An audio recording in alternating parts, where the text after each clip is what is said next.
शांति। आज का विषय है मनसा द्वारा योगदान, वाचा द्वारा ज्ञान दान और कर्मणा द्वारा गुणों का दान करो। कैसे? मनसा द्वारा योगदान कैसे हम कर सकते हैं?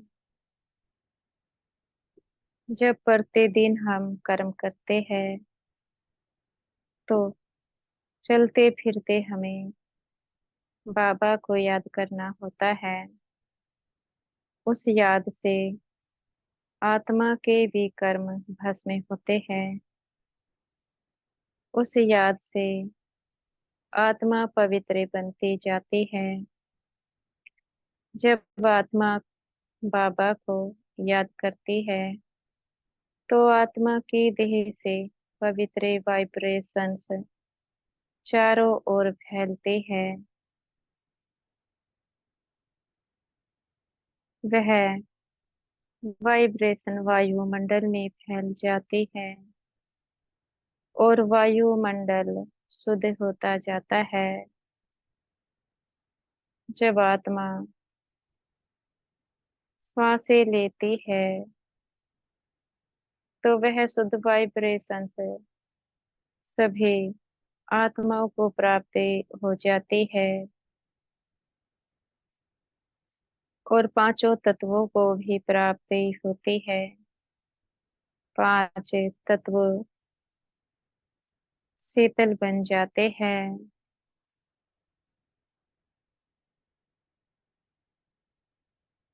जिस आत्मा की देह से वह वाइब्रेशन से निकलती है उस आत्मा की ओर दूसरी आत्माएं खींची चली आती है, क्योंकि शुद्ध वाइब्रेशन उसकी देह से सभी को प्राप्ति होती है। उस आत्मा से सबको सुख का अनुभव होता है। यह कमाल है केवल बाबा की याद का। अगर बाबा की याद नहीं होती है तो कैसे आत्मा से पवित्र वाइब्रेशन फैल सकते हैं? अगर आत्मा अनेकों को याद करती रहती है, बाबा को याद करना भूल जाती है, तो वैसे ही वाइब्रेशन आत्मा की देह से निकलती है और वही वाइब्रेशन वायुमंडल में फैल जाती है और वही वाइब्रेशन सारे विश्व की आत्माओं को प्राप्ति होती है। तो यह अपने से पूछना है, हम किस प्रकार की मनसा सेवा करते हैं? क्या एक की याद में रहते हैं या अनेकों की याद में रहते हैं? जब अनेकों को याद करते हैं तो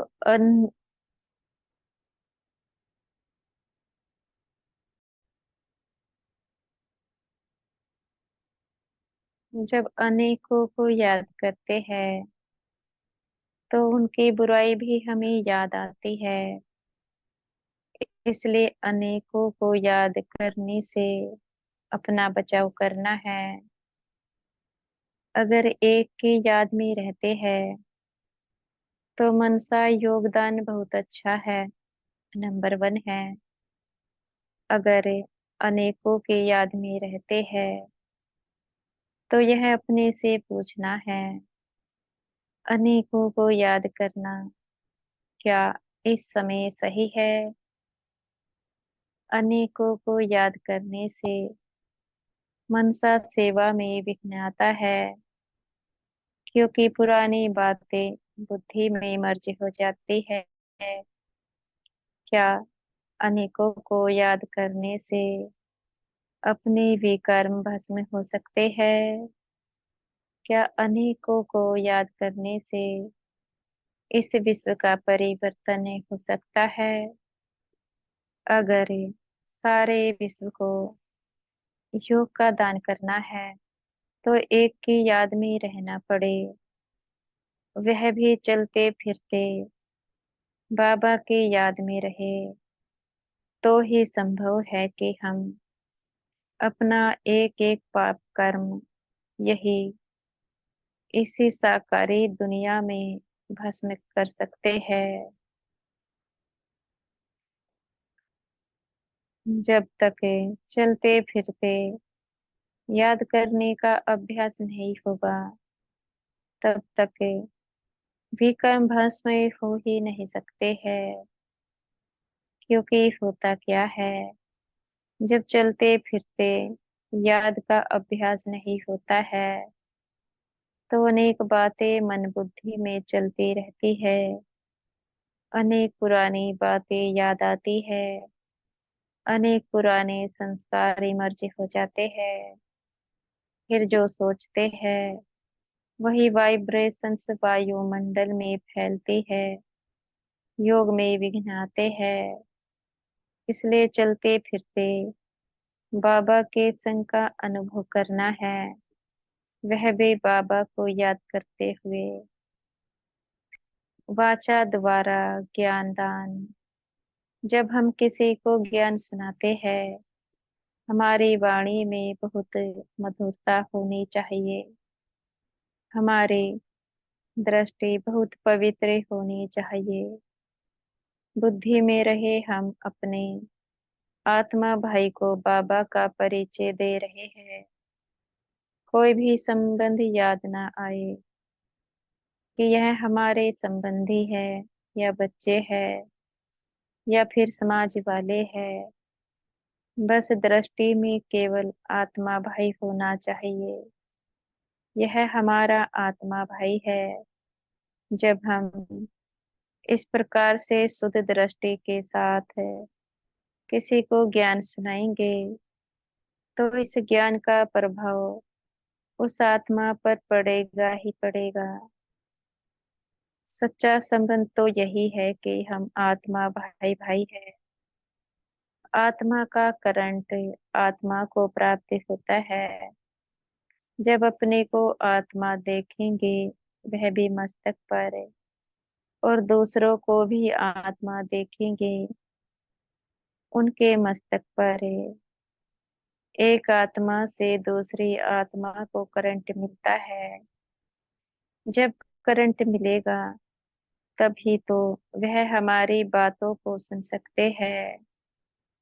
अगर करंट ही नहीं मिलेगा, वह कैसे हमारी बातों को सुनेंगे? इसलिए किसी को ज्ञान सुनाने से पहले कुछ समय योग में रहना है, अपनी दृष्टि का परिवर्तन करना है। हम किसको ज्ञान सुनाने जा रहे हैं? अगर इस प्रकार से प्रैक्टिस कर लेते हैं तो सामने वाली आत्मा को कुछ ना कुछ प्राप्ति हो ही जाती है। क्योंकि सुनने वाले भी तो नंबरवार होते हैं।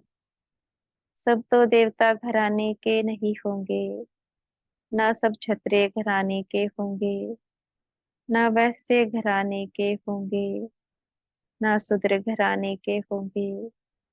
चार घराने हैं: देवता घराना, क्षत्रिय घराना, वैश्य घराना, शूद्र घराना। सबके ज्ञान सुनने की क्षमता अलग अलग है। इसलिए जितना जो सुनते हैं उनसे संतुष्ट रहना है। हमारा कर्तव्य एक बार बीज बोने का, आत्मा का ज्ञान, परमात्मा का ज्ञान, उसके बाद उन आत्माओं पर छोड़ देना है। वे क्या सोचती है, कितना ज्ञान सुन पाती है। बस अपनी वाणी को मीठा रखना है। हमारी वाणी मीठी होनी चाहिए। जब हमारी वाणी मीठी होती है, उनका परिवर्तन हमारे प्रति होने लगता है। यह अपने से पूछना है। हम जब किसी को ज्ञान सुनाते हैं, क्या आत्मा भाई की दृष्टि से सुनाते हैं? क्या मीठी वाणी में बोलते हैं? क्या ज्ञान सुनने के बाद मन में संकल्प चलते हैं? जो भी ज्ञान हमारे मुख से निकला वह बहुत अच्छा था, क्योंकि अपने को आत्मा देखा, उनको भी आत्मा देखा, तो जरूर ज्ञान अच्छा ही निकलेगा। अगर ऐसा है तो अपना प्रभाव दूसरों पर पड़ेगा ही पड़ेगा। अगर मन में यह संकल्प, यह अपनी चेकिंग है। किसी को ज्ञान देने के बाद किस प्रकार के मन में संकल्प आते हैं? कर्मणा द्वारा गुणों का दान। कर्म हमारे ऐसे होने चाहिए जो देखने वाले को लगे इनको शिक्षा देने वाला कोई बहुत विशेष है। जो हम परम पिता से पढ़ाई पढ़ते हैं वह हमारे कर्मों में नजर आनी चाहिए। अगर हमसे श्रेष्ठ कर्म नहीं हो पाते हैं तो इसका अर्थ है कहीं ना कहीं मनसा में अपवित्रता है, वाणी में कठोरता है। तभी ये सब कर्मेंद्रियों में नजर आती है। कैसे हम कर्मों के द्वारा गुणों का दान कर सकते हैं? हमें अपना हर एक कर्म निष्काम भाव से करना है। जैसे कि उदाहरण के लिए हमने अपने हाथों से किसी के लिए भोजन पकाया, तो मन में यह संकल्प न आए यह कार्य हम क्यों करते हैं। इस प्रकार से अन्य कार्य के प्रति भी संकल्प शुद्ध होने चाहिए। यह सब बाबा की सेवा है। जब हम छोटे छोटे कार्यों को बाबा की सेवा से जोड़ देते हैं तो हमारे कर्म सुधरने लगते हैं। हम में सेवा भाव बढ़ जाता है। जब सेवा भाव बढ़ता है तो वह गुण दूसरों को भी नजर आते हैं। अगर हम छोटे छोटे कार्यों में मूंझने लगते हैं, उन कार्यों को बाबा की सेवा नहीं समझते हैं, तो इसको कर्मणा सेवा नहीं कहेंगे। जैसे कि कानों के द्वारा कोई बात सुन लेते हैं और उस बात की चर्चा किसी और के सामने कर देते हैं, तो यह भी पाप कर्म बन जाता है। इसलिए ऐसे कर्म भी नहीं करने हैं। अपनी कर्मेंद्रियों से होने वाले हर एक कर्म पर निगरानी रखनी है। आत्मा अपनी कर्मेंद्रियों से किस प्रकार के कर्म कराती है? ये किसी प्रकार के कार्यों से भागती तो नहीं है। अगर यह भागती है तो यह आलसपन है। अगर ये सहजता से अगर ये सहजता से उस कार्य को करने में मदद करती है तो यह हमारे सहयोगी है। यह अपनी अपनी कर्मेंद्रियों की चेकिंग है। कौन सी कर्मेंद्रिय किन कार्यों में सहयोगी होती है और कौन सी कर्मेंद्रिय किन कार्यों में सहयोगी नहीं होती है। अगर यह मददगार नहीं है तो इनको सेवाओं में बिठाना है। कैसे बिठाएंगे? बाबा की याद से। हर एक कार्य बाबा की सेवा है। जब इस प्रकार से अपनी कर्मेंद्रियों को समझाते हैं तो ये मदद करती है और यह गुण दूसरों को भी नजर आते हैं। इसको कहेंगे कर्मों के द्वारा गुणों का दान करना। अगर यह संस्कार बना लिया जाए तो कर्मों के द्वारा गुणों का दान कैसे करना है, इसमें मेहनत नहीं करनी पड़ेगी। यह आत्मा का नेचुरल संस्कार है। बेहद में ये वाइब्रेशन फैलती ही रहेगी। इसको फैलने से कोई भी नहीं रोक सकता है। यह अपनी चेकिंग करनी है, कितना हम कर्मों के द्वारा दूसरों को संतुष्ट करते हैं। करे अपनी अपनी चेकिंग। अच्छा। ओम शांति।